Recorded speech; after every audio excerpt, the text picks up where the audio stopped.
Hello, everyone. We appreciate you tuning in to this special session designed to unpack the queries that CPAs often have about nearshore outsourcing. My name is Trevor Morlock, AVP Client Success here at QXAS. I'm joined today by two esteemed colleagues, Mike Walton, our Senior VP of Strategic Growth, and Marco Ximenez, who heads our operations in Mexico. Mike isn't just our strategy guy. He's like the bridge between what we offer and what you actually need. He's often the one speaking up for our clients, making sure we're all tuned in. Today, he's going to tackle the big questions you all have when you're thinking about outsourcing. So let's dive in, shall we? Hey, Trevor, thanks very much. I appreciate it. Happy to be here today. I've been working with CPAs for a long time now, and some are convinced they need outsourcing while others still have doubts, and it's reasonable doubts. A lot of people have never done this before. It's new to people. In the context of today's discussion, however, let's address the most common one. Why do I need outsourcing, right? And how is nearshore outsourcing giving me an advantage? Am I going to save as compared to onshore? What are the benefits? Well, let's talk a little bit. What's the big deal with outsourcing? And specifically for today, talking a little bit about nearshoring. So again, I've been in this business for a long time, and I don't need to tell you that outsourcing isn't just a buzzword.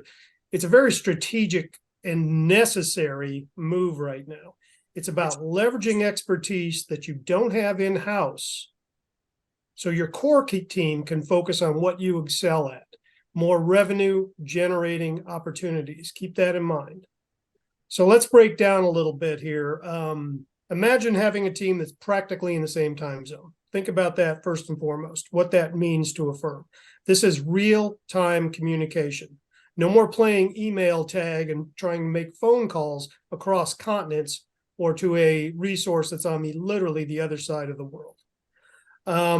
Culture, it's closer than you think. There's a lot of shared norms because of Mexico is a huge trading partner of the U.S. We work a lot with Mexico companies. Mexico companies work a lot with U.S. companies.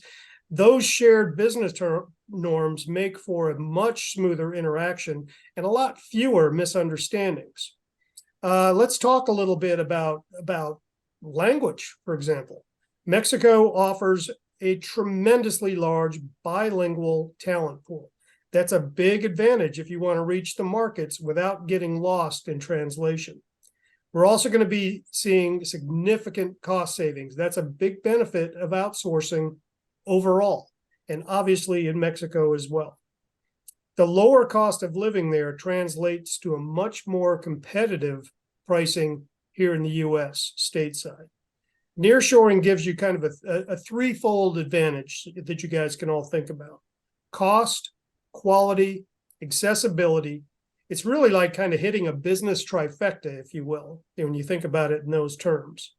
So Trevor, let me throw it back to you a little bit. You work a lot with clients. Why do you think nearshoring is an advantage? Yeah, definitely. So our clients see various advantages to nearshoring. Nearshore outsourcing is the best of both worlds. You get a top-tier team that's practically next door, but without breaking the bank. It's like teaming up with local pros at a way better price. It's real-time communication, cultural compatibility, and high-quality work at a fraction of the cost. It's so much easier to collaborate when there's a shared understanding of work ethics and business norms. Now combine that with the cost savings you typically get from outsourcing, and you've got a winning formula. So you're not just cutting costs, you're building a real relationship with the team that gets you. They're in your time zone, they get your work culture, and they speak your language. Good stuff, Trevor. Really interesting. Marco, let's bring you in here. You kind of lead and handle the Mexico Center, and you've been there for a long time, and you certainly know the business and obviously know Mexico. Tell me, from your perspective, why do you think Mexico has kind of become sort of a hot spot for outsourcing and nearshoring? Hey, that's a great question, Mike, and thanks for having me here. I'll throw you some stats that prove that, fortunately, not all Mexicans wants to become TikTokers and YouTubers after all. When we talk about accounting and finance, for example, 8 out of the top 10 universities in Mexico have public accounting degree as part of their curricula. 470,000 accountants are currently in the labor market, and every year close to 20,000 new grads come out from college. So why is Mexico making waves as the go-to for nearshoring? I can tell you there's 3 big reasons: time zones, culture, and cost. And trust me, each one of them, it's a game changer. So let's start with time zones.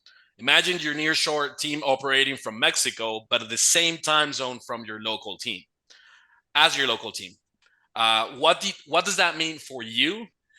It means immediate communication, and it's the norm. You can schedule impromptu meetings and see each other's faces. Plus, you're looking at a faster feedback loop, which directly impacts performance, of course.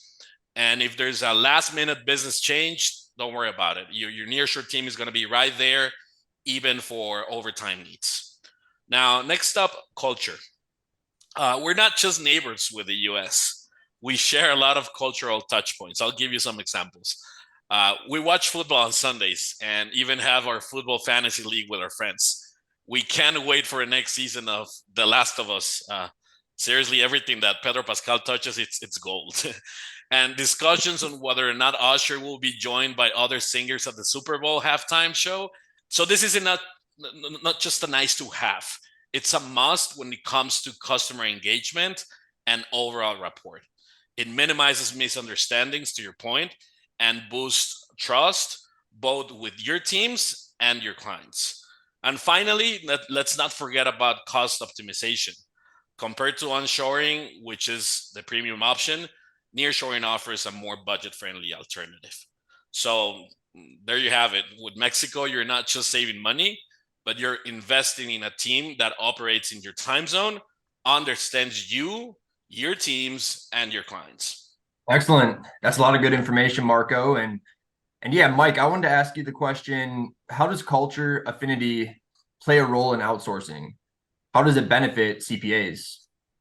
Yeah, and that's a super important question. Look, CPAs, when you're building an outsourcing team, you're entrusting significant pieces of business to an external team. That's unfortunately, that's what firms have to deal with when they're dealing with outsourcing.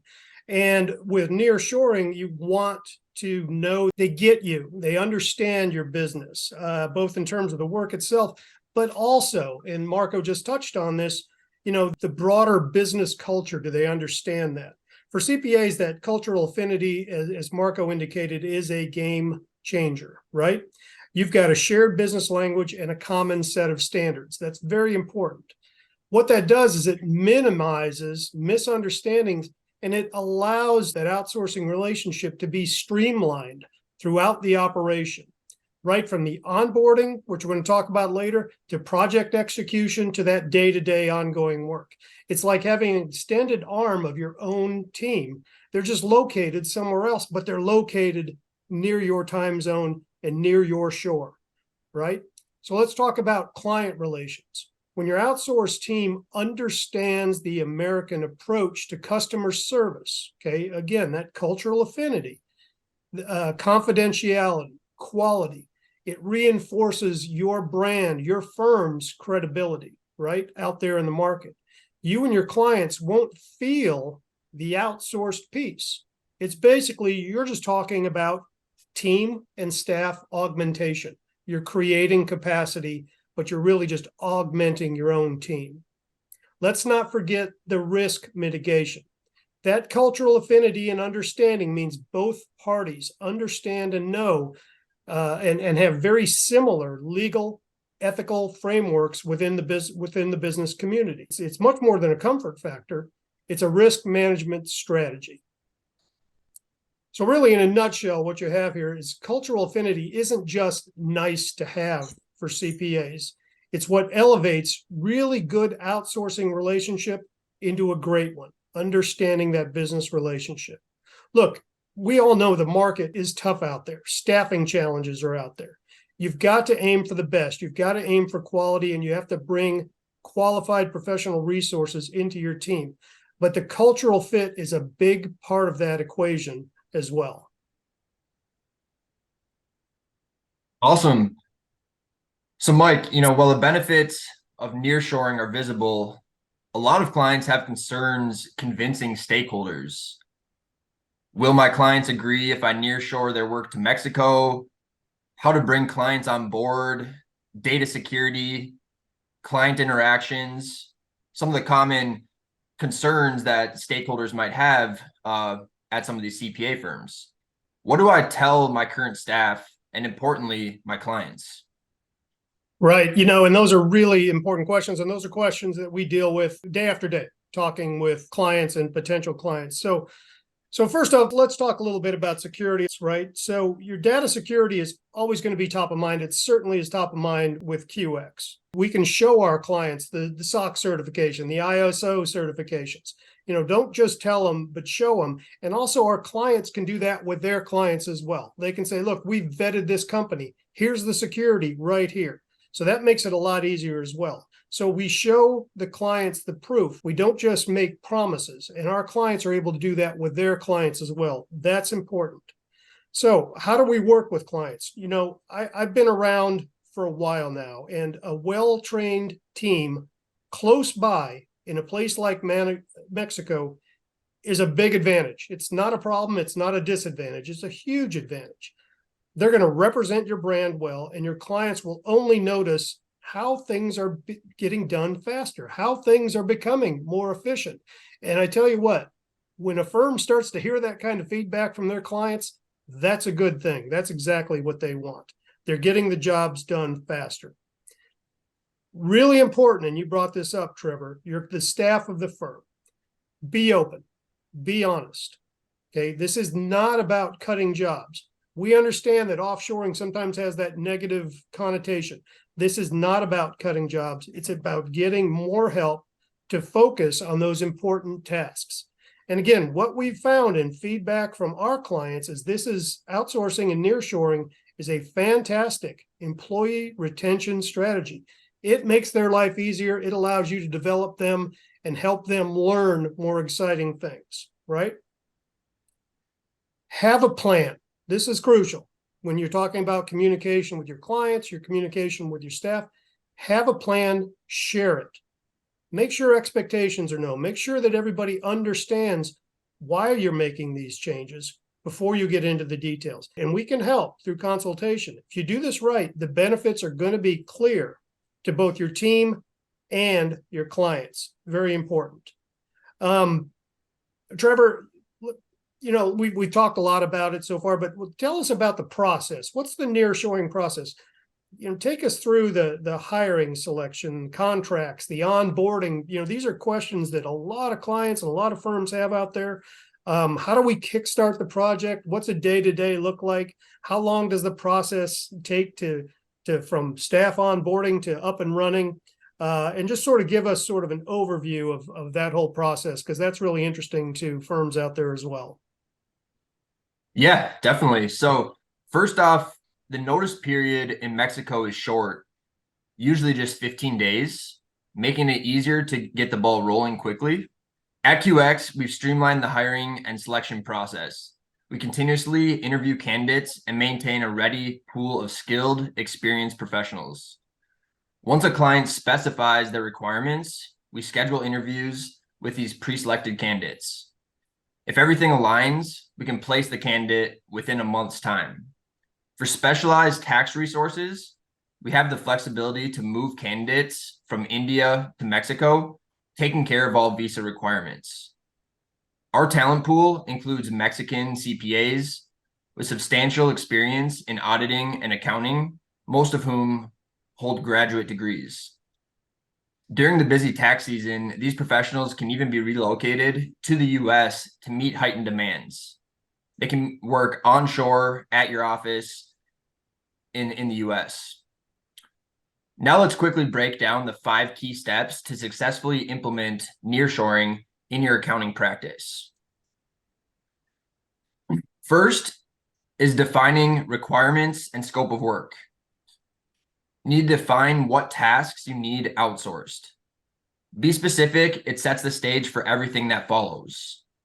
Next, select the right accountants. Use assessments and interviews to ensure they meet your requirements. Once you found your match, review and sign the contract. Make sure all terms align with your expectations. After signing, onboard your new team members. Brief training ensures they hit the ground running. Lastly, set up regular check-ins for performance reviews and updates. This keeps everyone aligned and accountable. Yeah, Trevor, and that last one is super important, and I think we all need to continue to drive home the importance of communication, and again, how that cultural closeness with Mexico really helps that communication, especially during that onboarding process, to where we understand expectations on both sides. So that's really important for firms to understand. Thanks, Trevor. That's those are some really good points, and there's more, and we can have those discussions later on. Marco, I talk to a lot of firms, and one of the things that's really important to these firms when we're talking about outsourcing is, hey, are these people going to be working for a bunch of other clients, or are these people going to be dedicated to me? So tell me a little bit from a Mexico team perspective, what kind of resources can a firm expect? And is that staff, is it going to be dedicated to those firms? Gotcha. So what kind of resources you're going to get when partnering with QX in Mexico? You can expect highly qualified accounting professionals who are well versed in both Mexican and U.S. accounting standards. These guys are often, they hold advanced degrees, and they have substantial experience in the specialized areas such as auditing or accounting. Regarding the level of dedication, these professionals are assigned to work solely for your firm, creating a focused environment that aligns specifically with your project requirements and timelines. They're not part of a shared resource pool, but are exclusively committed to your accounting firm. And additionally, we have the capability to adjust the size of your dedicated teams in response to your specific needs, particularly during peak times such as the busy tax season, for example. This allows us to maintain a high level of service consistency and quality, tailored to your firm's unique demands. You're securing a dedicated, highly skilled, and adaptable team that is exclusively aligned with your firm's objectives. So, look, we've talked a little bit about the process, and Trevor, you kind of took us through a nice, sort of breakdown of those 5 key steps. So, the question I get a lot from firms is, what do we need to do? How does my firm need to prepare, to take this step? What kind of contribution am I going to have to make in terms of effort? Obviously, we want outsourcing to be easy and simple for firms out there, but there is some heavy lifting on their end. They do have to do some things to get prepared. So what are some of those things, Trevor? Yes, definitely, Mike. That's a very important question, and important to have a clear understanding of your time and effort that's needed on the client's end. So to prepare for a successful transition to outsourcing, a firm needs to focus on several key areas. The first step is internal alignment. Ensure that all decision makers are on the same page about the move to an outsourcing model. This often involves a series of internal meetings to discuss objectives, expectations, and timelines. Next, specify the scope of work. What tasks are you transferring over, and what are the key performance indicators? Clear definitions here will set the stage for a smooth handover. On to contracts. If you've already selected your provider, you're likely deep into contract negotiations. Take your time here. Be thorough and make sure you're covering not just services, but also data security and confidentiality. Now, regarding your own time and effort, don't underestimate the initial investment. Even with the provider selected, you'll need to spend time on training, data migration, and perhaps even some process familiarization. The key to a seamless transition lies in comprehensive planning, transparent communication, and meticulous execution. Collaboration with your chosen provider during the onboarding process will be essential. Regular status updates, performance reviews, and open lines of communication can smooth out any bumps along the way. Yeah, and I tell you what, you said the term communication 2 or 3 times. It's super important, guys, and it's something that has to be in place for these things to be successful, especially while you're preparing to do this. So once we're up and running, then with a nearshore type relationship, how does the firm measure success? How does QX measure success? How do we really form that true partnership instead of just a vendor customer relationship? Yes, definitely. That is very important that we identify early on both how the client is going to measure success and how QX measures success, and make sure we're on the same page throughout the process. So when a traditional firm measures success, key indicators include client satisfaction, financial performance like revenue growth and profit margins, and operational efficiency. Team performance, of course, matters too, looking at both employee satisfaction and turnover rates. At QX, we place a high value on client outcomes. In our approach, success is determined by multiple factors. It begins with client satisfaction. Have we met or exceeded the objectives set by our clients? Cost efficiency also plays a significant role. We aim to provide substantial value for the investment made. Timelines is crucial. We prioritize swift and effective service delivery. Scalability is another consideration. With our ability to adapt services to meet changing client needs, it really helps to scale as a firm. Data security is non-negotiable, and our goal is flawless execution in this area. Ultimately, the durability of our client relationships serves as a key performance indicator for us.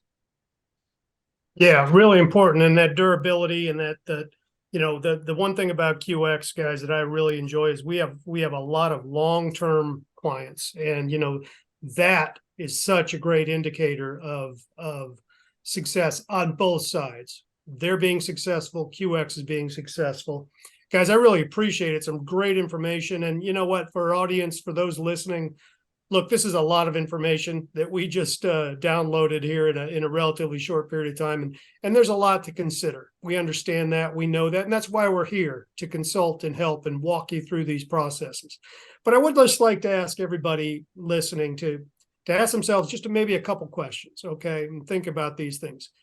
Is an outsourcing using a nearshore resource strategy, is it right for my firm? Does it fit? Based on everything we've talked about today, will the benefits that we've discussed, and we went through a lot of benefits, will they provide that tangible value that I'm looking for, right? Another couple questions. Can I integrate this strategy into my long-term goals, right? We understand that people are going to have an immediate need for some outsourced resources because of staffing issues and things like that. But can we make this a part of our long-term strategy and build these teams for long-term growth? Is it or can it be part of my growth plan? Can we make this part of our long-term growth plan? I would say if anybody's able to answer yes to any of these, or even considering yes to any of these questions, or really, guys, would like to just learn a little bit more, we're ready to help. We're ready to help your firm utilize outsourcing. We're ready to help your firm take advantage of those benefits that we've talked about from a nearshore. And really, ultimately, at the end of the day, we're really ready to help your firm build what I call a growth engine, because that's exactly what this is. So again, consider those questions. If you have questions, feel free to reach out to any of us. We're definitely here to help. And I thank you, Trevor. Thank you, Marco, for your time today. And thank everybody in the audience for listening in. Thanks so much. Have a great day.